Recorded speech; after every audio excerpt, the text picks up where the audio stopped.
우리 사회에 공적으로 노출되지 않는 좋은 크리스천들이 생각보다 많더라고요. 되게 언론에 노출되는 이런 모습들이 부정적인 모습도 많이 있고, 좀 우리가 한숨 쉬어야 될 그런 상황들이 많지만, 조금 더 자세히 들여다보면은 정말 진주 같고 보와 같은 좋은 크리스천들이 정말 많은 것 같아요. 그렇죠. 그래서 우리가 지금 우리 자녀들을 좋은 크리스천 리더로 키우는 이런 일들이 당장에 이렇게 눈에 띄는 것 같지 않지만 엄청난 저변을 만들고 있다 하는 점에서 의욕을 가지고 끝까지 함께 할 수 있길 바랍니다. 기독교 교육의 본질적 가치를 어떻게 지킬 건가 하는 게 사실 굉장히 중요한 문제잖아요. 보통 우리가 기독교 교육하는 사람들이 여격지근 이런 말 많이 씁니다. 들어보셨죠? 여호와를 경외하는 것이 지식의 근본입니다. 여격지근 간단하잖아요. 따라해볼까요? 여격지근. 네. 그리고 어디 가서 좀 아는 척 하세요. 여호와를 경외하는 것이 지식의 근본, 지혜의 근본이다. 그렇기 때문에 여호와를 경외하는 것, 이거를 우리가 파헤칠 필요가 있어요. 도대체 여호와를 경외하는 게 뭔데 지식의 근본이고 지혜의 근본이 됩니다. 출애굽기 얘기를 좀 해보면요. 출애굽기 이제 바로 왕이 히브리 사람들이 급속도로 늘어나니까 자기 정권이 위협된다 이렇게 생각하고 이제부터 히브리 사람들이 낳는 남자애들 다 죽여라 이렇게 됐잖아요. 그래서 이제 히브리 산파들을 불러서 확인을 한 거예요. 왜냐하면 안 죽으니까. 그래서 이 히브리 산파들이 이제 바로 앞에 불려가가지고 신문을 받는 거죠. 어떻게 된 거야? 너 이거 어째서 남자애들 계속 살리고 있는 거야? 이렇게 하니까 이제 히브리 산파들이 뭐라고 답하냐면 히브리 여인은 애굽 여인과 같이 아니하고 건장하여 산파가 그들에게 이르기 전에 해산해야 돼. 그러니까 우리도 죽이려고 가보니까 벌써 다 나와버렸어요. 이렇게 답한 거죠. 굉장히 지혜롭지 않습니까? 자, 그럼 이 지혜가 어디서 나왔는가? 출애굽기 1장 21절에 보면 그 산파들은 하나님을 경외하였습니다. 하나님 경외하니까 이런 지혜가 나오는 거예요. 그래서 하나님께서 그들의 집안을 더 흥왕하게 했다. 이런 내용이 있습니다. 세속적인 어떤 하나님의 뜻과 반대되는 요구, 하나님의 뜻과 반하는 요구들이 많이 있죠. 굉장히 많이 있죠. 그런 요구들 앞에서 정말 담대하고 지혜롭게 무릎을 꿇지 않는 거. 담대하다 그러면서 총알이 날아오는 전장에서 벌떡 일어나서 앞으로 달려나가면 어떻게 돼요? 엄청난 벌집을 만들어서 죽죠. 그러니까 그런 거는 사실 담대한 게 아니에요. 지혜롭지 않는 모습이죠. 그런데 하나님을 경외하면 이제 지혜로운 사람이 됩니다. 여기서 이 경외하다 하는 그 의미를 조금 더 생각해 볼 필요가 있을 것 같아요. 자, 히브리어로 된 글자 한번 읽어보세요. 히브리어 무슨 말이죠? 어떻게 알았어요? 이거 아랍이죠. 네. 여러분들이 모를 것 같아서 한글로 만들어놨습니다. 자신의 숨겨진 죄가 폭로당할 때 여기 이거는 좀 안 드러내고 싶다 이런 거 있죠? 괜찮아요? 다 있잖아요. 자, 아직도 신랑에게 얘기 못하고 있는 사람 손 들어봐요. 있을 거예요. 여기 우리 교장님들 사모님들도 얘기 못하고 있죠? 네, 있을 거예요. 아담이 죄를 짓고 사실 하와 때문에 이제 하나님께서 먹지 말라 하는 선악과를 먹고 둘이서 숨었잖아요. 그때 하나님께서 찾아오셔가지고 아담을 불렀어요. 하나님 아담을 부르시며 그에게 이르시되 네가 어디 있느냐? 내가 어디 있느냐 하는 이 질문 되게 간단한 질문이잖아요. 근데 뭔가 죄를 진 사람에게 굉장히 큰 질문인 거예요. 죄 안 진 사람에게는 여기 있어요 이렇게 하면 되는 거지만 뭔가 여기 숨겨져 있는 사람에게는 여기 있어 이렇게 얘기 못하는 거예요. 왜냐하면 뭔가 그 죄 때문에 엄청난 두려움이 있는 거거든요. 그래서 어떻게 되어 있냐면 9절에 보면 이르되 내가 동산에서 하나님의 소리를 듣고 내가 벗었으므로 두려워하여 이때 이 두려움이 이루아라는 말이에요. 그러니까 하나님 앞에서 뭔가 나의 모든 것이 드러날 것 같다고 하는 이 두려움을 가지고 그렇지만 하나님 앞에 달려나가서 나의 모든 것을 벗어버리는 거죠. 그래서 하나님 앞에 이렇게 두렵지만 서 있는 모습. 이게 이제 다른 말로는 코람데오. 그러니까 우리 간장하신 분들 코람데오라고 했었죠. 리프네이 엘로힘이라는 말이에요. 히브리어로 말하면 하나님 앞에 선다 하는 거. 그러니까 여호와를 경외한다고 하는 것은 하나님을 경외할 수 있도록 하나님 앞에 벌거벗은 모습으로 세워가는 거예요. 그러니까 우리 기독교 교육의 본질이 뭐냐? 아이들이 하나님 앞에 벌거벗고 서게 만드는 거예요. 이게 이제 그쵸? 우리 오늘 너무 예배에서 은혜 받았잖아요. 교장님들 또 여기 영성교회 부장님들 여기 우리 학교에서 나오신 분들이 한 20명 가까이 계신데 우리가 끝까지 포기하지 않고 해야 될 것이 우리 아이들을 벌거벗은 모습으로 하나님 앞에 설 수 있도록 도와주는 거예요. 이것이 바로 자 그렇다면은 이렇게 하나님을 경외하면 하나님 우리 주신 게 뭐냐? 첫째 앞길을 인도하시는 거예요. 시편 25편 12절에 보면 여호와를 경외하는 자 누구나 그가 택할 길을 그에게 가르치시는 거죠. 그러니까 발로 뻗어야 하나님이 우리에게 갈 길을 보여주시는 거예요. 인도해 주시는 거예요. 두 번째로 경외하는 자에게는 위험에서 벗어나게 하는 겁니다. 그런 간증 많이 듣잖아요. 정말 위험한 상황에서 하나님이 건지신 사건 너무너무 많죠. 간증들이. 우리 이돈 장로님이라고 세계무역협회 회장을 하셨던 분, 지금 고인 되셨습니다만은 그가 9.11 테러 사건이 있었을 때에 바로 9.11 테러 사건이 있은 세계무역 그 건물에서 근무하는 분이잖아요. 워싱턴 DC 근처에 살아서 1시간 정도 이제 JFK로 또 공항 이름이 잊어버렸네요. 뉴욕에서 또 하나 라구아디아 공항인가? 라구아디아. 네. 그 공항으로 이제 DC에서 비행기 타고 1시간 정도 가야 되는데 그날따라 커피를 늘 한 잔 하고 가는데 커피를 시키면 커피가 떨어졌다고 그래가지고 다른 무슨 과일 주스 같은 걸 먹었는데 그게 상한 거예요.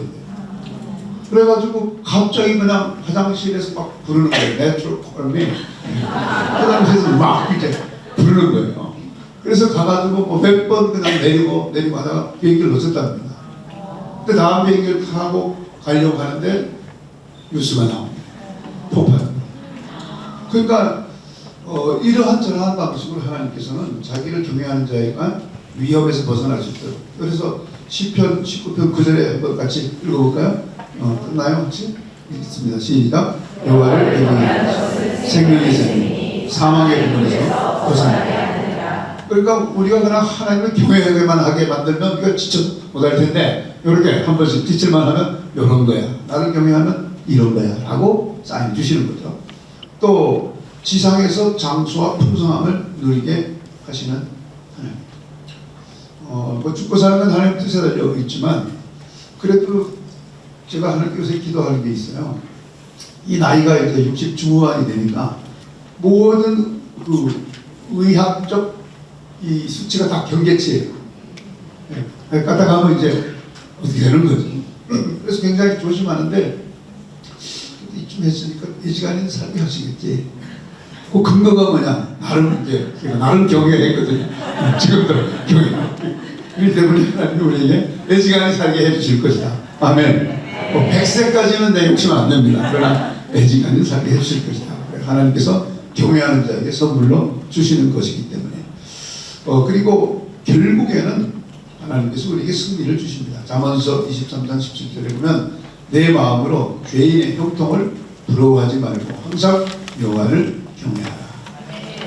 그 잠언서 21장 30절 31절에 보면 지혜로도 못하고 명철로도 못하고 모략으로도 여호와를 당하지 못하는. 요새 신천지가 자꾸 모략을 하는데 여호와를 당하지 못합니다. 싸울 날을 위하여 마병을 예비하거니와 이김은 여호와께 있느니라. 아멘. 이김은 여호와께 있느니라. 그러니까 우리 하나님을 경외하면 안 될 것 같지만 결국 이긴다. 그래서 우리 아이들이 벌거벗고 하나님 앞에 서게 해야 돼. 그래야 하나님을 경외하게 되고 이와 같이 인생 살아가면서 승리할 수 있는 겁니다. 자, 그렇다면 이제 어떻게 여호와를 경외할까? 조금 더 방법론적인 게 필요하죠. 애들 다 바르게 벗겨서 체풀에 세워놔요? 그거는 아닌 걸 알고 계시잖아요. 그러니까 어떻게 해야 되느냐? 첫째, 여호와를 찬양해야 된다. 왜 적소가 여호와를 송축하나? 여호와를 경외하는 너희들아, 여호와를 송축하라. 그럼 혹시 1만 가지 이유라는 찬양 아세요? 아침에 제가 오면서 계속 듣고 왔는데 모르세요? 송축해 내 영혼, 내 영혼아, 거룩하신 이름.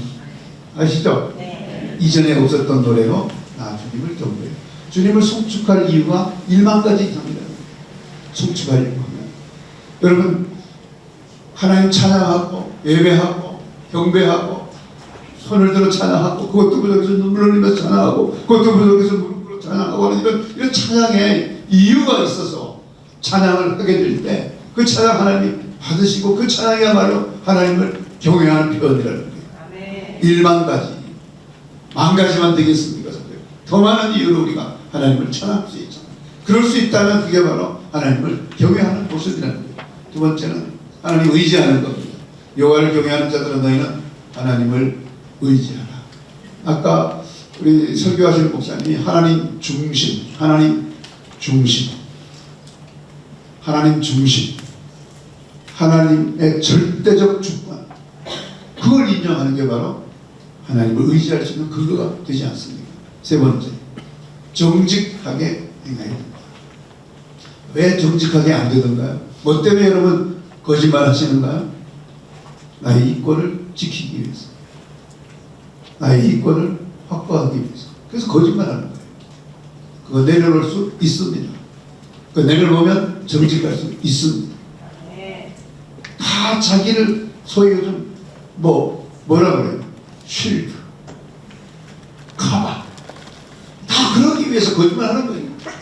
그거 내려놓으면 얼마든지 정직할 수 있는 겁니다. 정직해야 그것이 바로 하나님 앞에 코람대오로 서는 것이고 하나님을 경외하는 모습입니다. 그리고 자기를 지혜롭게 생각하면 안 됩니다. 스스로 지혜롭게 여기지 말지어다. 여호와를 경외하며 악을 떠날지어다. 스스로 지혜롭게 여기는 것은 여호와를 경외하는 것이 아니라는 거예요. 우리 동네 제가 요즘 조치원에 이사 가거든요. 조치원 중에서도 남리라고 제일 어려운 지역이에요. 거기에는 폐지 줍는 할머니들이 한 명만 있는 게 아니에요. 자주 봐요. 이 골목에는 다른 할머니, 저 골목에 가면 다른 할머니. 네 옆가로 이빠이 실어봐야, 미안해요, 이빠이 가득 실어봐야 4,000원, 5,000원, 10,000원. 근데 그 할머니들에게 보잘것없어 보이지만 그들이 70, 80, 90 평생 살아온 그 삶을 우리가 존중할 수 있을까? 극한 눈으로 존중하는 눈으로 바라보면서 할머니들을 사랑스럽게 바라보고 있는 거예요. 이런 모습이 자기를 지혜롭게 여기지 아니하고 누구라도 그 삶을 진심으로 존중하고 아끼고 사랑스러운 눈으로 바라볼 수 있다면 그런 모습이 바로 하나님을 경외하는 모습이 된다는 거예요. 그리고 악을 미워하라. 악은 어떤 모양이라도 버리라. 이게 악이 무엇인지 모르십니까? 교회 가서 목사님께 물어보세요. 악이 무엇인지. 성경을 펼쳐놓고 하나님께 물어보십시오. 도대체 악한 것이 무엇입니까? 하나님께서 잘 가르쳐 줄 겁니다. 자, 그래서 결국은 뭡니까? 코랄 대 아이들이 하나님 앞에 설 수 있도록 합니다. 이게 우리가 지금 하고자 하는 교육의 본질적인 모습입니다. 교장 선생님도 그렇죠. 네. 이거 없이 지식교육 잘 들봐야 다 나쁜 놈들 되는 거죠. 매운 지식으로 다 남 등쳐먹는데 쓰는 거죠. 이게 우선돼야 된다는 거예요. 자, 그 다음에 구체적으로 인간 살아봐야 길게 살면 100세인데요. 평균 우리나라 기대 수명이 한 80세쯤 되잖아요. 그래서 배우는 거, 잘하면 배우는 거 앞에서 한 25년 빼버리고 또 나중에 한 25년 빼버리고 하면 사실 뭔가 역할하면서 살 수 있는 게 3, 40년이에요. 이 3, 40년 동안 아이들이 어떤 마음을 가지고 살게 할 거냐. 그게 중요하잖아요. 그래서 정말 지구촌을 향해서 아이들이 뭔가 이렇게 뜨거운 마음을 갖게 해줘야 되잖아요. 학교에서 이제 뭘 하냐면은 국제자원봉사 하죠. 줄여서 국자봉이라고 하나요? 국자는 먼저 뜨는 거잖아요. 국자 가지고 봉사를 한다는 건가요? 다르게 말하나요? 뭐라고 해요, 학교에서? 국자봉. 앞으로 국자가서 들려가지고 봉사활동 시켜준다. 근데 우리가 이제 국자봉을 보낼 때 여러 가지 이제 요소들이 있는데 아마 제일 우선 고려하는 건 안전 문제예요, 사실. 우리 좋은 뜻을 가지고 아이들이 뭔가 문제가 생기면 안 되는데 세상에 안전하지 않는 곳이 안전한 곳이 있을까? 안전한 것은 없습니다. 해외에 나가보면요, 북한은 금방이라도 남한을 향해서 원자탄을 미사일을 쏠 것 같이 얘기하는 분들이 많아요. 괜찮냐? 너희 괜찮냐? 너희 괜찮냐? 우리는 몇 시간째 이러고 있기 때문에 괜찮아요. 아무런 느낌 없잖아요. 북한 아이들은 아무리 펑펑 쏘도 옛날에는 펑 쏘는 것 같은데 여기서는 펑펑 쏘는 것 같아요. 하도 자주 쏘니까. 우리 뭐 아무렇지도 않잖아요. 그런데 밖에서 볼 때는 뭐 한반도가 금방 큰 문제가 생기는 것처럼 이렇게 생각하잖아요. 현장에 가보면 뭐 별로 위험한 것 같지 않잖아요. 그죠? 이번에 그 몽골 다녀오셨죠, 목사님? 어땠어요? 위험했습니까? 너무 좋아요. 사실 두 가지 생각이죠. 자, 그냥 편하게 다녀면 그거 왜 하지? 여러분, 편하게 다녀오려면 수학여행을 가지. 왜 국자봉을 갑니까? 목적이 다른 거잖아요. 그래서 조금 힘든 데 가야 돼요. 힘든 데 가면 절대 안 된다. 오늘 한번 통과시켜 볼까요? 힘든 데 가면, 국자봉은 힘든 데 가면 절대 안 된다. 대체로 힘든 데 보내야 된다. 보내려면. 이미 갔다 온 자녀들은 힘이 들어야 안 가던데 뭐. 기왕이면 힘든 데 가야 되는 거죠. 왜냐하면 거기 가서 봐야 돼요. 현장을 봐야 돼요. 분쟁 지역 지금 많잖아요. 분쟁 지역에 갈 수는 없겠죠. 포탄을 맞을 수 있기 때문에. 또 영양실조나 배고픈 나들이 생각보다 굉장히 많더라고요. 이런데 지금 2빌리언이에요. 그러니까 20억 정도 되는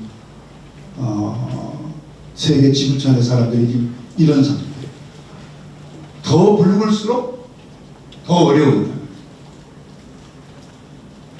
무엇을 먹을까 우리가 걱정을 하지 배고픈 걸 걱정하지 않는 나라에 사는 우리 아이들이 현장에 가만히 가서 막 느껴야 됩니다. 그리고 세계 아동노동 5세에서 17세 노동 현장에 내몰림을 해서 학교는 근처도 못 가보는 아이들이 최소한 2억 이상 됩니다. 또 사망하자마자 5세 미만에 죽는 아이들이 너무 많은데요.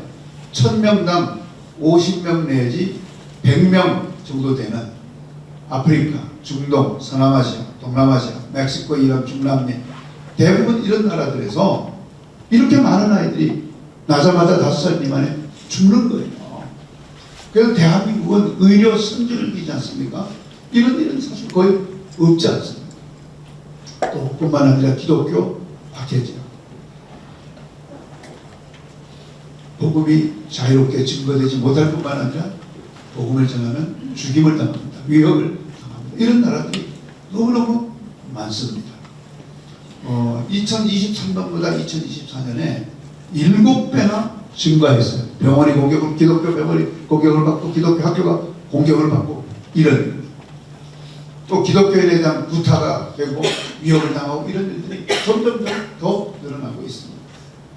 이런 상황 속에서 아이들이 그런 지구촌의 그런 현장을 보고 가슴이 뜨거워야 되는 거예요. 도망가려고 하는 것이 아니라 내가 정말 역량이 있는 인재가 돼서 이런 문제를 조금이나마 해결하고 해소할 수 있는 그런 리더가 되어야 되겠다. 이런 생각을 할 수 있도록 만들어주는 거죠. 그 다음에 학교는 구체적으로 미래 선도 산업을 우리가 미리 예측하고 거기에 적합한 인재를 반드시 키워야 되는 것이죠. 요즘은 4차 산업혁명이라고 그러잖아요. 그래서 글로벌 언어 소통은 완전히 필수입니다. 뉴 그레이스라고 해서 여기는 이제 대부분 그레이스를 다녀오신 분들일 텐데 뭐 그레이스도 성과가 굉장히 컸어요. 그렇지만 이제 제가 우스갯소리 얘기합니다만은 현재 우리 미국 캠퍼스가 7학년 학생들이 3, 40명인데 우리 학생들은 뭐 적어도 6, 70명, 많을 때는 100 몇십 명. 미국 애들이 한국말을 배워요. 우리 애들이.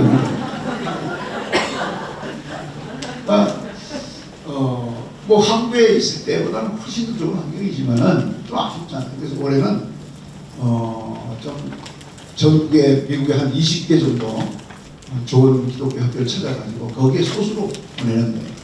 그런데 이런 일이 있더라고요. 옛날에 이제 이건 미드 USA라고 해서 학생 보내놨는데 1년을 보내놨는데 애가 영어를 거의 못하는 거예요. 너 도대체 어떻게 1년을 버텼나? 그러니까 배고프면 배를 잡고 막 흔들면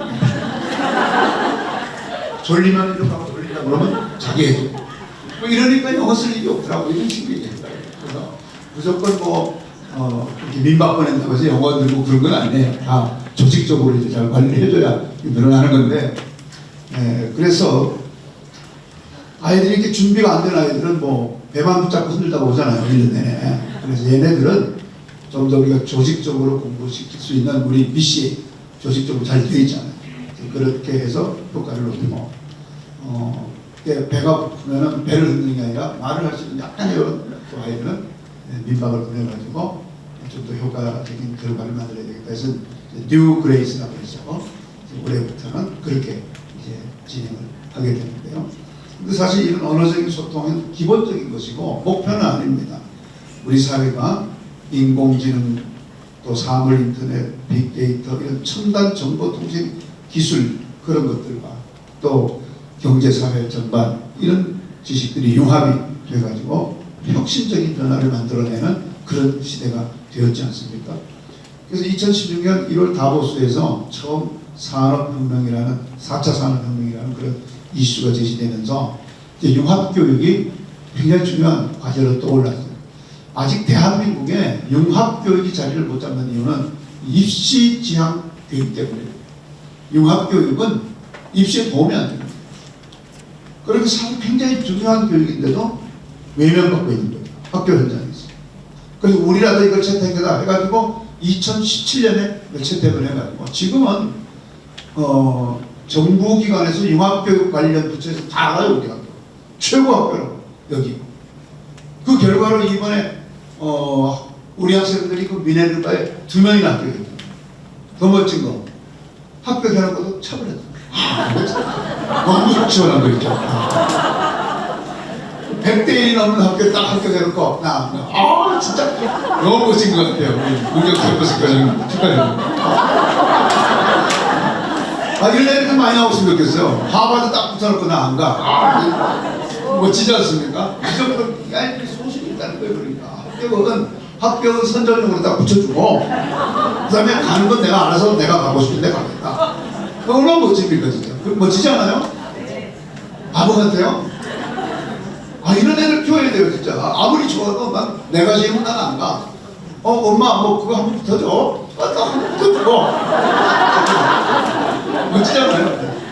진짜 애들 멋지네. 그런 생각이 들었어요.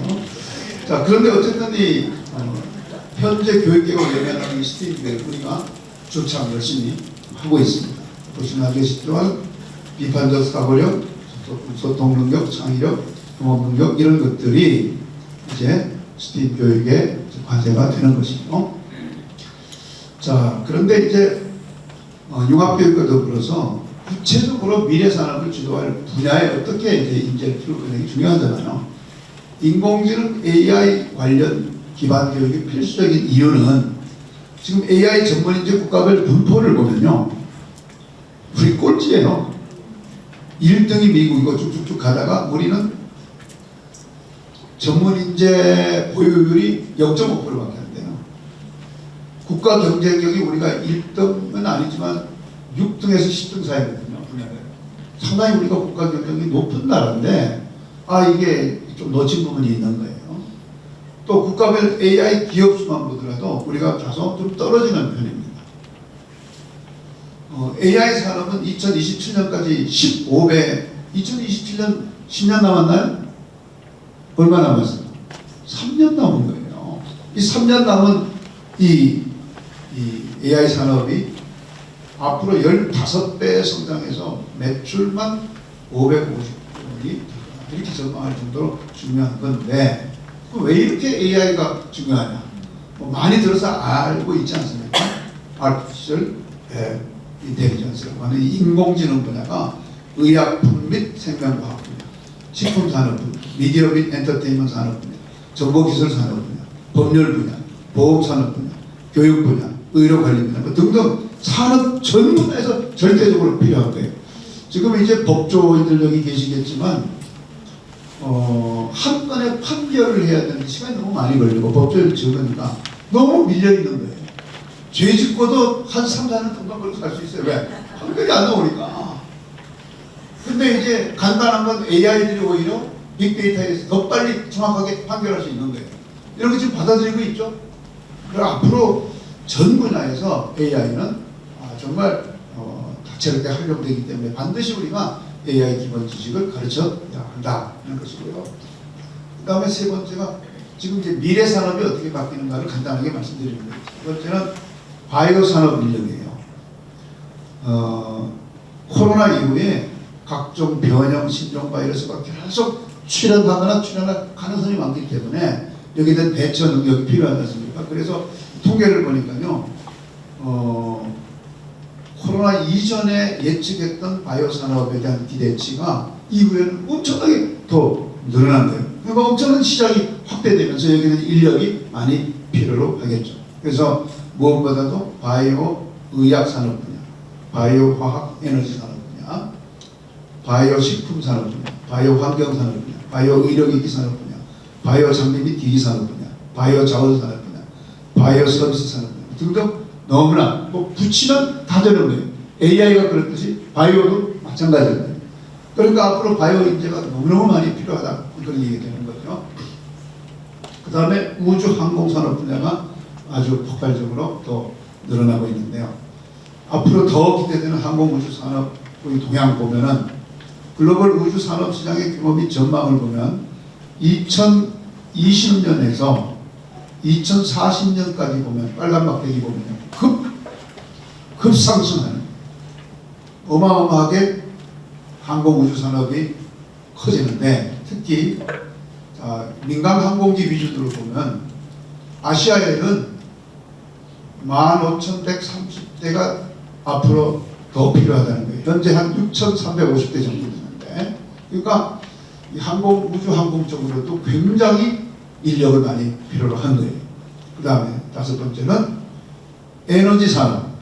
지금 화석 에너지에서 원자력 신재생 에너지로 넘어가는 중이잖아요. 그러니까 이 에너지 산업 쪽에서 어마어마한 인력이 지금 고급 인력이 필요한 거예요. 앞으로 2035년까지 신재생 에너지는 77%, 원자력 66%, 천연가스 48% 등등 이렇게 순서적으로 필요한데, 특히 어마어마한 고연봉을 받고 이 일을 하더라고요. 에너지 분야에 있는 분들. 이따 뒤에 좀 소개하겠습니다만은, 지금 이공계 고급 인력이 너무너무 많이 부족합니다. 반도체 4대 분야별 석박사 부족 인력을 보면, 시스템 반도체 분야에서 엄청나게 전문가가 필요합니다.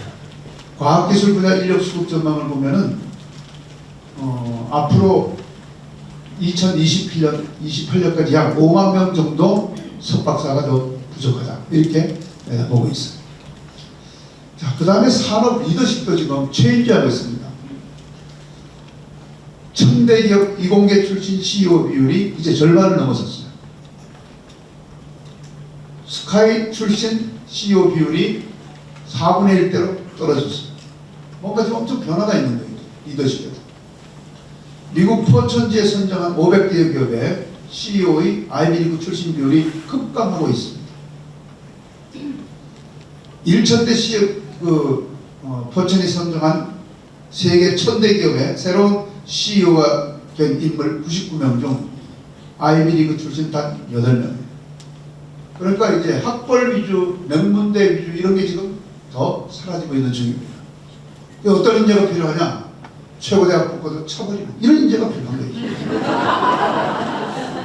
GBCS. 멋지지 않습니까? 최근에 주요 대기업 최근 3년간 신입사원 문이과 전공 비율을 보면 저 오렌지색이 문과예요. 큰일 났어요. 애들이 문과 쪽이 좀 쉽거든요, 사실. 우수니까 애들이 덤비는데 쪼각 차는 거예요. 요즘 이제 인문학 강조하잖아요. 그런데 인문학이 따로 뭔가 중요하게 존재되는 것이 아니고 인문학은 기본이에요. 그러니까 인문학의 그 문과적 소양은 기본적으로 익혀야 될 것이지 이게 전공이 될 필요 없다는 거예요. 우리가 독서 200운동 이런 거, 또 차인 캠퍼스에서 독서 300운동 이런 거는 일찍부터 인문학적 소양을 기본으로 깔아주겠다는 거예요. 그러니까 굳이 전공학부를 굳이 그렇게 할 필요는 없다. 예, 그래서 요즘 무슨 말이 있죠? 죄송합니다 대신 문송합니다. 이런 말이 있어요. 문과라서 죄송합니다. 그런 말이 있어요. 그래서 우리가 앞으로 아이들을 뭐 서울 상위권 대학의 인문계 이공대 취업률을 보면 뭐 비교도 안 될 정도고요. 지방 거점 국립대도 마찬가지입니다. 이런 말이 있어요. 삼성, 네이버 이런 아이들이 가고 싶어하는 이런 신입생 80%가 이공계인데 스카이 나온 문과보다는 지방대학 이공계를 뽑는다. 이런 말이 있을 정도입니다. 2022년 기준 미국 대졸자 초임을 한번 보겠어요. 별걸 다 얘기하죠.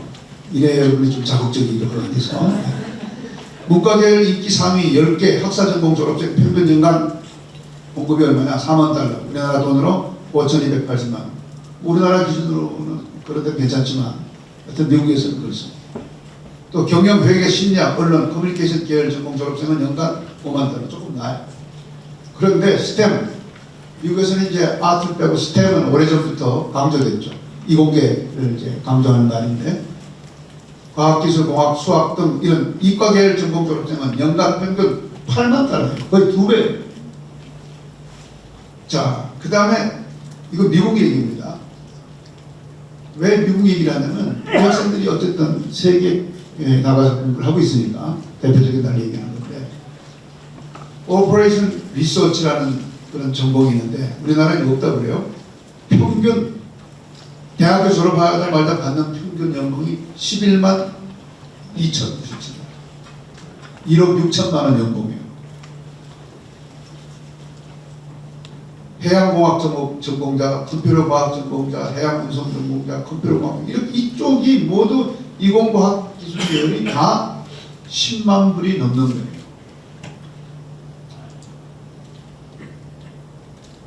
우리 졸업생들 얘기 좀 해볼까요? 우리 졸업생들 중에는 요번에 한 20년 동안 세계 랭킹 30위권 안에 문과로 들어갔던 애들이 있습니다. 입학할 때는 대단한 칭송을 받았어요. 그런데 이 아이들이 현재는 100위권 미만의 이공계 출신들을 부러워하고 있어요. 그건 현실입니다. 현실. 대학교 입학할 때 플랜카드 한번 걸리려고 문과가 필요가 없어요. 아니, 문과가 적성은 꼭 가야 되죠. 근데 아이들이 쉬우니까 적성이라고 우기는 경우도 상당히 많습니다. 그렇기 때문에 이제 이 얘기를 왜 하냐면 우리가 앞으로 미래 산업의 동향을 보고 아이들의 그 전공이나 또 준비도 해야 된다. 저희 학교는 지금 대학 학교로서 인가받은 학교이기 때문에 교육 과정을 변환시키는 것이 교육부에 있지 않고 우리에게 있어요. 그래서 우리가 이렇게 좋은 교육을 빨리빨리 대처할 수 있는 것입니다. 그 다음에 이제 좀 고민이 하나 생겼어요. 그 고민이 뭐냐면요. 국내에서 역할을 해야 될 전문 인력을 우리가 어떻게 교육하냐는 거예요. 법조인은 해외 대학을 나오고 국내 로스쿨을 나와서 법조인 될 수 있어요.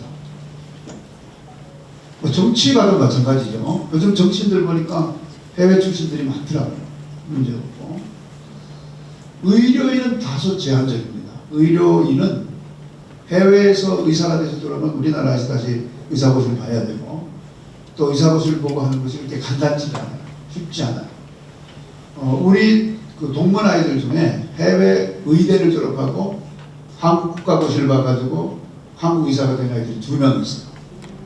또 과거에 의전원이 있을 때 해외에서 프리메드를 하고 국내 의전원을 졸업해서 의사가 된 아이들이 9명 있어요. 그리고 이제 국내에서 이렇게 뭐 제도가 바뀌면서 이제 길이 막혀버렸잖아요. 그래서 이 부분도 지금 되게 우리나라 그 보건복지부에서 해외 대학 의대 출신 그 의사들에게 시험 자격을 주는 학교들이 지정되어 있습니다. 그런데 이제 영연방 계열이라고 그러면 캐나다, 뉴질랜드, 오스트레일리아 이런 나라에서 의사가 돼서 국내에 들어오면 대체로 거의 다 입학시험을 자격시험을 볼 수 있게 되어 있어서 근래에 이제 제가 이쪽을 좀 관심을 갖고 들여다 보니까 비교적 우리 아이들이 가기에는 더 적합한 거예요.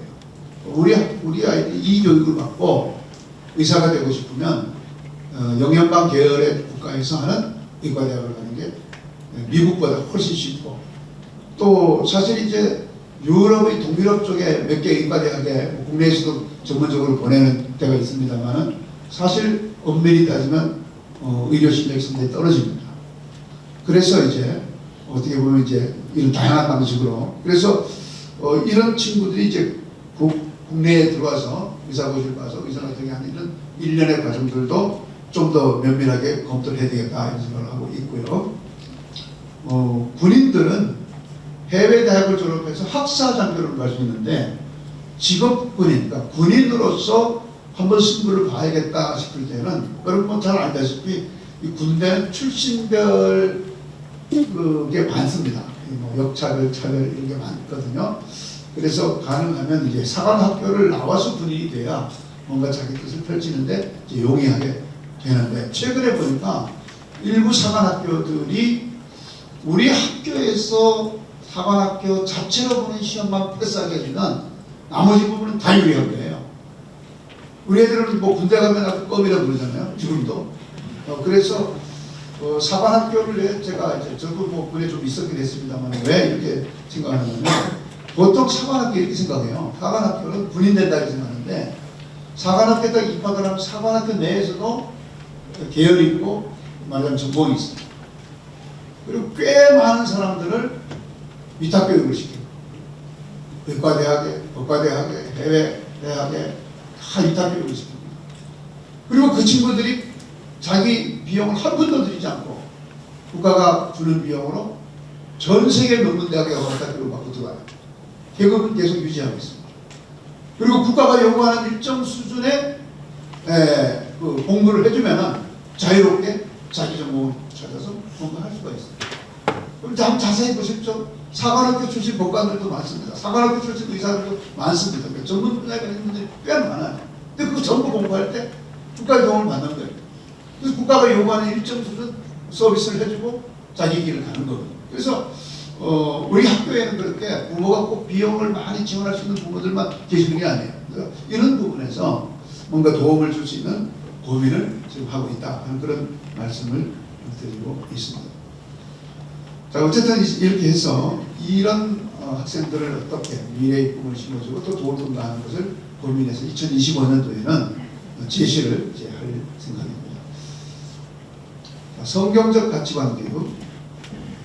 아까 이제 서두에 말씀드린 것과 관련이 있습니다만은, 지금 아마 각 학교 영성교육부에서 이런 성경적 가치관 교육에 대해서 로드맵을 만들고 또 교육과정을 만들어서 열심히 아이들에게 가르치고 또 논의하고 있는 걸로 알고 있습니다만, 성경적 인간관, 성경적 가정관, 성경적 직업관, 성경적인 기본윤리, 성경적인 국가관, 또 문명과 문화의 발달을 어떻게 볼 것인가에 대한 성경적인 관점, 또 우선순위, 이런 성경적 세계관을 심어줘야 될 분야는 너무나도 많습니다. 이런 부분에서 분명하게 아이들 입장에 서면은 힘있게 살아갈 수가 있으리라 확신하고 있습니다.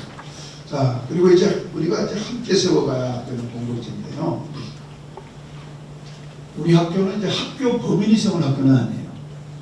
대한교육은 학교 법인이 아니라도 세울 수 있어요. 없죠. 그런데 이제 우리는 공익단체예요. 그러니까 사단법인 글로벌 선진교육이라는 이 법인은 비영리 공익단체입니다. 그래서 비영리 공익단체만 대한학교를 세울 수가 있어요. 비영리 단체도 아니고 비영리 공익단체. 저희가 이제 비영리 공익단체로 정부로부터 인정을 받은 거죠. 그래서 이제 대한학교를 세우고 있습니다. 그런데 그렇기 때문에 현재 법률 하에서는 정부의 재정 지원을 충분히 하지 못하고 있습니다. 그래서 이것이 이제 가장 큰 문제입니다. 각종 기회비용을 모두 수익자 부담 원칙에 의해서 부모들이 부담을 하고 있는 현재 상황이잖아요. 여러분들이 이제 다른 선택을 희생시키고 GBCS에 와서 GBCS의 교육의 기회를 얻은 거잖아요. 그래서 그 교육의 기회를 얻었다고 해서 비용을 지불하는 거예요. 기회비용을 지불하는 건데, 이 기회비용은 두 가지 측면이 있습니다. 첫째, 현재 가치와 미래의 가치에 여러분들이 지불하는 거예요. 현재 가치는 뭐예요? 학교에서 이루어지고 있는 현재의 교육 활동이 상당한 가치가 있다고 여러분 판단하는 거예요. 그렇죠? 가치가 없다고 판단하면 이거 비용 지불할 필요가 없죠. 그 다음에 이 교육을 받고 아이들이 미래로 넘어가면 미래에서 굉장한 뭔가 가치를 만들어내는 걸로 또 보는 거잖아요. 아니, 깨닫고 이렇게 좀 이게 응답을 좀 하세요. 반응을. 네. 그러니까 여러분이 이 비싼 비용을 지불하는 거예요.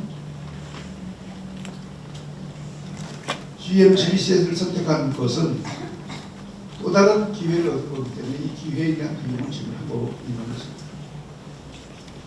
자, 그런데 이제 아시다시피 그 코로나 때에는 굉장히 학교에서 어려웠던 걸 알고 계시잖아요. 왜냐하면은 한 학교에 400명 내지 450명 되는 학생 수가 거의 절반으로 줄었어요. 250명. 학교 체제 그대로 유지해야 되잖아요. 또 수업 결손을 만들지 않기 위해서 선생님들은 손을 못 대잖아요. 여기 다 선생님들 외에 저희 학교 그 어려운 기간에도 선생님들은 그들 하루도 늦춰서 준 적이 없어요. 다 다른 분들이 희생을 했어요. 자, 왜 그렇게 했을까요, 여러분? 이 가치를 지키기 위한 거였어요. 다른 게 아니고. 세우기는 어려워도 무너지면 순식간이잖아요.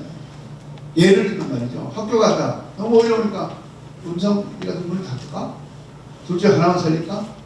쉬워요. 간단해요. 한쪽으로 애들 다 전학시키고 하나 닫으면 꽤 많은 분들이 저에게 조언을 했어요. 힘든데 두 개를 유지하려고 그러니까. 저도 마찬가지죠. 힘드니까. 그런데 저는 지금도 마찬가지로 어떤 생각을 갖고 있냐면은 이게 남진석이 세운 학교이기 때문에 그런 게 아니고 글로벌 선진 학교 갖는 시대적 사명이 너무 크기 때문에 이거 죽이면 안 된다. 그거예요. 그냥. 여러분 공감하십니까? 우리 학교 죽이면 안 된다. 그렇죠? 네, S는 죽을 수 있지만 우리는 죽을 수 없다. 여러분은 죽어도 되지만 학교 죽으면 안 된다. 그래서 이제 안 죽이려고 하다 보니까 사실은 한 80억 정도 빚을 진 거예요. 3년 동안. 제가 이 얘기도 여러분 이미 아는 건 알지만 지금 시험 들어서 내일 당장 애를 뺄지도 몰라요. 학교 무너질지도 모른다.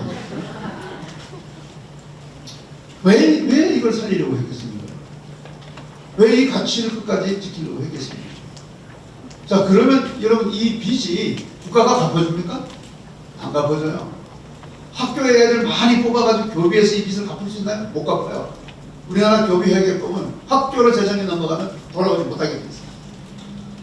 빌려서 학교에 집어넣었지만 갚을 때는 학교가 돈이 남았다 해서 그 돈을 못 갚게 돼 있어요. 누가 갚아요? 제가 다 갚아요. 지금 머리를 지금 기르는 중입니다. 그냥 잘라서 좀 길어진 것 같지 않아요? 별게 없었어. 난 노력하고 있는데 지금. 왜 이제 이런 말씀을 드리냐면은 우리 교육은 이만한 가치가 있다는 거예요. 이만한 가치가 있다는, 지킬 만한, 몸을 팔아서도 살릴 만한 가치가 있기 때문에 이 어려운 가운데서도 끝까지 지키려고 노력을 해왔습니다. 그러다 보니까 이제 학교에서 뭐 잉여를 만들어서 강론관을 법적으로 불가능하기 때문에 다른 많은 활동들을 하면서 법인사나 수익사업체를 위한 그런 사업체 뭐 되든지 안 되든지 어쨌든 덤벼가지고 조금 이론이라도 이익을 남기려고 노력을 하는 거예요. 왜 그러냐고 여러분 질문하실 것 같아서 그러는 거예요. 요즘 제가 로즈윌이라고 하는 거 보내드리고 있죠. 들거도 안 난가 잘 모르겠는데 하여튼 그렇게라도 해서 한 푼이라도 하여튼 벌어서 갚아야 돼요. 그래서 이 GBCS를 죽이면 안 되는 겁니다. 또 어차피 금융 쪽에서 돈을 빌려왔기 때문에 우리가 이자를 요즘 굉장히 높게 내요. 그래서 이제 여러분들에게 돈 가지고 있으면 이불장에 넣어놓지 말고 그냥 학교에서 맡겨라. 그래서 이자로 은행 주는 돈, 아이들 장학금으로 주는 돈이 그게 더 좋은 일이잖아요. 실효적이잖아요. 이게 여러분이 내는 것 중에서 우리가 일부러 캐시를 만들어서 다시 또 은행에다 다시 준다는 게 얼마나 아까워요. 차라리 그러려면 아이들 장학금을 쓸 수 있게 하는 게 맞다. 이렇게 생각을 해서 강력하게 얘기를 하는 거고, 또 가능하면 은행에 줄 돈을 아이들의 납부금을 감면해서 이렇게 상계시키는 것이 학교 입장에서는 건강한 재정 관리를 하는 것이다. 이렇게 보는 것이죠. 오늘 이따가 이제 여기 끝나면은 황리라는 걸 소개할 텐데, 그것도 이제 어떤 수익 사업을 해서 조금이라도 학교에 기여가 될 것이다. 이렇게 보고 추진해 나가는 겁니다. 자, 그러면서 이제 최근에 학교에 아예 일정한 예치를 하면은 일정한 수준의 감면 효과를 갖도록 해서 적극적으로 그 은행에서 가져온 돈을 차라리 이 대환을 시키는 게 더 낫겠다는 생각을 갖고 있습니다. 그래서 교육선교이사, 법인운영이사, 법인등기이사 이렇게 취임을 하면 일정 비용을 예치하게 되고 그걸 통해서 이런 선순환 효과를 가져와야 되겠다 해서 여러분들이 이제 갖고 계신 건데, 또 구체적으로 여러분들 혹시 그 상담을 필요하면 이 이사님들하고 상담을 하시면 되겠습니다. 자, 아이들을 지금 지켜내야만 하는 세상이에요. 미국 캘리포니아주 동성애 합법화 후에 공립학교에서 이런 걸 의무적으로 시켜요. 학문, 국왕성교, 의무교육. 이런 것도 교육과정에 들어있으니까 시켜야 되는 거예요. 미 캘리포니아 만장일치로 동성애 초등학교 수업과정 제도. 지금 이렇게 선생님이 이런 동성애 깃발을 들고 아이들에게 수업하는 장면이 나왔어요. 이게 아동 세뇌하는 거 아니냐? 이게 다양성 교육이냐? 학부모들도 미국에서 막 충돌하는 거예요. 그래서 이제 바이블 벨트 지역의 미국 경건지대에 사는 그 주에서는 동성애 교육 금지법을 지금 제정합니다. 아예 반대.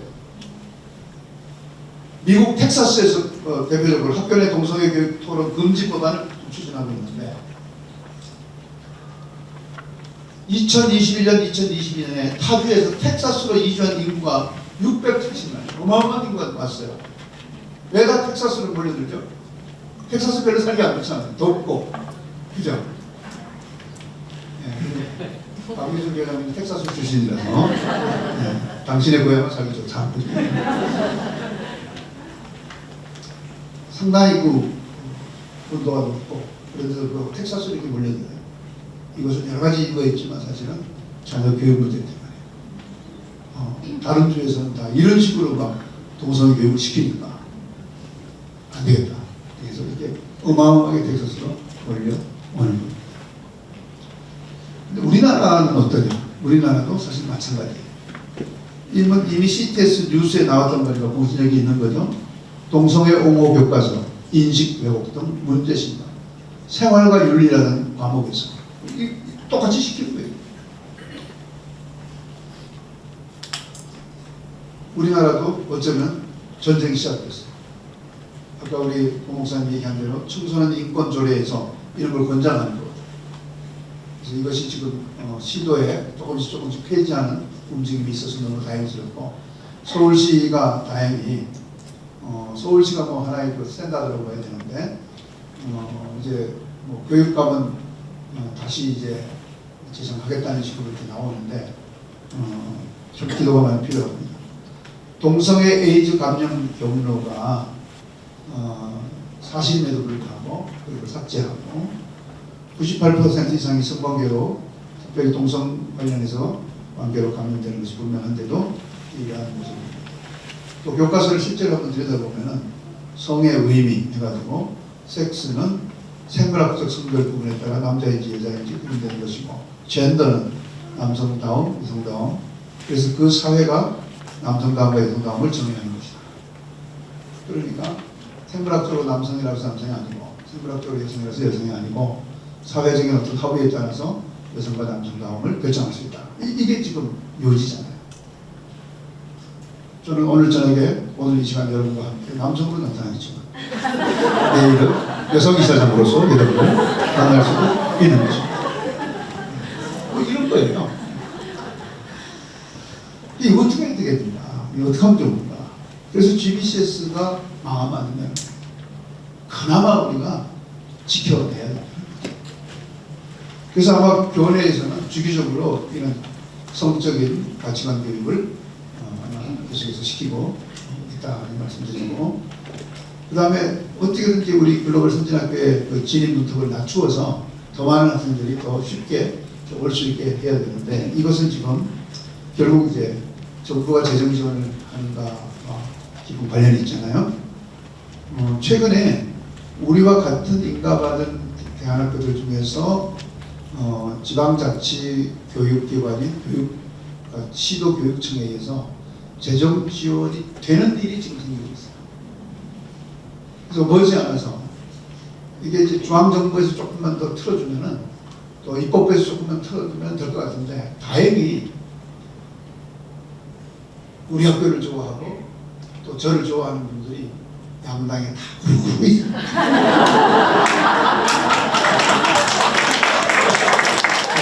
저는 뭐 이쪽 갈 때는 파란 넥타이,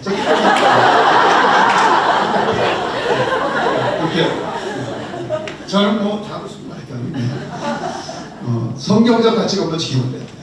그래서 앞으로 좋은 일이 생길 것 같습니다. 생길 것 같습니다. 그래서 기도하시면 좋겠습니다. 근데 사실 더 큰 문제는 청소년 100명 중 2~3명이 마약 해봤다. 대놓고 마약 해봤다 하는 애들이 2~3명이면 몰래 해본 애들까지 하면 더 있겠죠. 서울 청소년 마약 사범 1년 새 4,900 급등, 고등학생 70.3%, 청소년 도박 중독 5년 새 300, 대책 마련 10억. 이중 청소년들이 쉽게 접하는 온라인 도박은 그 액수만 해도 37조 5천억 원. 청소년들의 도박 시장이 뭐예요? 핸드폰을 아이들이 주면 안 되는 이유가 게임이 문제가 아니에요. 이 도박 게임. 이게 문제거든요. 우리 아이들은 게임을 할래야 할 수가 없어요. 주말에 잠깐 쓰는 게임에. 자, 그래서 도박 때문에 일상생활에 지장을 받는 학생이 전체 4.8% 19만 명이나 된다는 거예요. 2024년 3월 9일자입니다. 자, 그래서 우리 학교 잘 지켜내야 됩니다. 그렇죠? 네. 죽을까요? 죽을 수가 없어요. 그래서 그러면 이 잘 지켜내려면 어떻게 됩니까? 인기모 기도운동을 더 가열차게 하는 수밖에 없어요. 기도를 더 가열차게 하는 수밖에 없어요. 기도가 안 되시는 분들은 자꾸 따라다니세요. 그러다 보면 기도가 열립니다. 기도의 현장에 가면 기도가 열리는 거예요. 기도가 안 된다고 해서 움츠려버리면 아예 기도가 열릴 기회가 없습니다. 그래서 지역별 정기 기도 모임 연간 최소 8번밖에 안 됩니다. 제가 요즘 12번으로 늘려야 되나 말아야 되나 고민 중에 있습니다. 네. 그때 8번 괜찮습니까? 네. 8번 유지하겠습니다. 또 환경별 특별 기도를 많이 하시잖아요. 더 뜨겁게 하십시오. 비탄 없이 주저없이 뜨겁게 하십시오. 그리고 전국 인기모 컨퍼런스 1년에 2번 하는데 매번 할 수는 없지 않습니까? 뭐 4번 해야 됩니까? 2번 괜찮습니까? 그럼 2번 하겠습니다. 예, 멋진 모임들 계속되고 있죠. 아빠도 함께 또 만들어가지고 괴롭히는 이 아빠도 함께. 그런데 갈수록 아빠도 함께 모임 이제 2번 했는데 농익어 가고 있어요. 3번 하면 완전히 지구촌이 뒤집힐 것 같습니다. 데리 테이블 톡, 데리 투게더 톡. 예, 아빠도 함께 기대해 보시기를 바랍니다. 그래서 아빠도 함께도 한 번은 전체, 한 번은 캠퍼스 이런 식으로 좀 더 유연하게 모임을 가질 생각입니다. 선교위. 사실 다른 사람들이 볼 때는 미친 사람 왜냐하면 졸업한 지가 언제인데 아직까지 거기 붙어가지고 뭐 하는 거예요 도대체. 이렇게 비난받을 만 하잖아요. 근데 우리가 이 가치를 알기 때문에 이러는 거예요. 이 학교를 꼭 내 아이가 다닐 때만 지켜야 될 학교는 아니고 정말 대대손손 이 학교를 지켜야 되기 때문에 우리가 나서지 않으면 안 된다 이런 거잖아요. 그래서 너무 감사해요. 우리 선교위 아이들은 벌써 졸업하고 사라졌는데도 나오고 있는 이 선교위를 위해서 뜨거운 박수 한번 보내주십니다.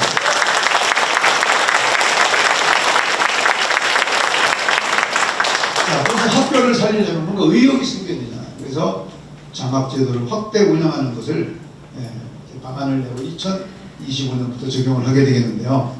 현재는 가족 장학제도가 시행이 되고 있습니다. 이렇게 시행이 되고 있습니다. 그런데 이제 어떻게 바뀌냐면요. 친형제 자매에 대한 감면 적용 비율을 확대합니다. 둘째에게 10% 하는 걸 20%. 친형제 중 세 번째는 50%. 네 번째는 80%. 더 놀랄 일이 있습니다. 본과 외가 사촌 및 조손.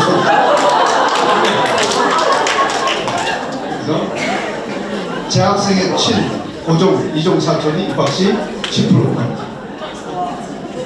졸업생 인기모의 친, 외손자, 손자가 입학 시 20%. 여러분들의 이제 외손자가 이제 장학 혜택을 받게 됩니다. 근데 이거 우리만 하는 게 아니고 미국의 아이비리그 다 해요. 그래서 뭐 가족이면 미국의 아이비리그 들어가기 쉽지 않아요. 그 다음에 졸업 동문의 자녀가 입학하는 거예요. 이미 졸업 동문 자녀 2명이 입학해 있습니다. 그래서 이렇게 감면이 되겠습니다. 또 교직원 친이청, 최저 학습 성취를 조건으로 생질, 이질, 그렇게. 자, 그 다음에 교육 선교 후원회. 지금 우리에는 교육 선교 후원을 하는 후원교회들이 꽤 있거든요. 후원교회에 소속된 아이들은 10% 감면 장학을 주는데, 우리는 뭐냐? 그럼 단회 부담이 우리 뭐냐? 여러분이 출석하는 교회가 우리 학교를 도움이 됩니다. 그러면 장학 혜택을 받게 됩니다. 오늘부터 가서 담임 목사님을 졸라대시면 됩니다. 자, 그 다음에 인기모 장학제도가 조금 더 확대되는데, 요거는 찍어도 좋습니다.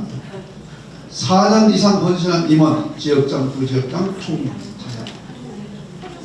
교육 공동체 리더십 우선 적격. 이사장 초청 우수학생 및 기대주 학생 연찬회 우선 초청. 국내 각종 학습 및 탐방 프로그램 참가 시 최대 15% 감면입니다. 교육기획단 입시 컨설팅 10% 감면. 지역 인기모 임원. 자, 그런데 이제 여기 출석률이 좀 필요합니다. 연간 8번 중 7번 이상 통과. 똑같은데요.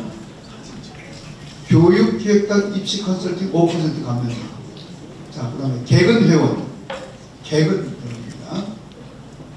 연 8회의 인기모 지역 모임 중 7회 이상 참석한 회원 중에 학부모 교육 특강 16강 소감문 전부 작성한 제출한 회원입니다. 이렇게 들어주기로 했습니다.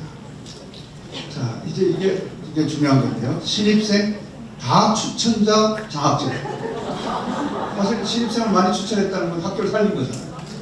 이거를 가만히 생각해보니까 제가 무심했더라고요. 그분들이 진짜 학교를 살린 겁니다. 그래서 속죄하는 마음으로 장학제도를 만들었습니다.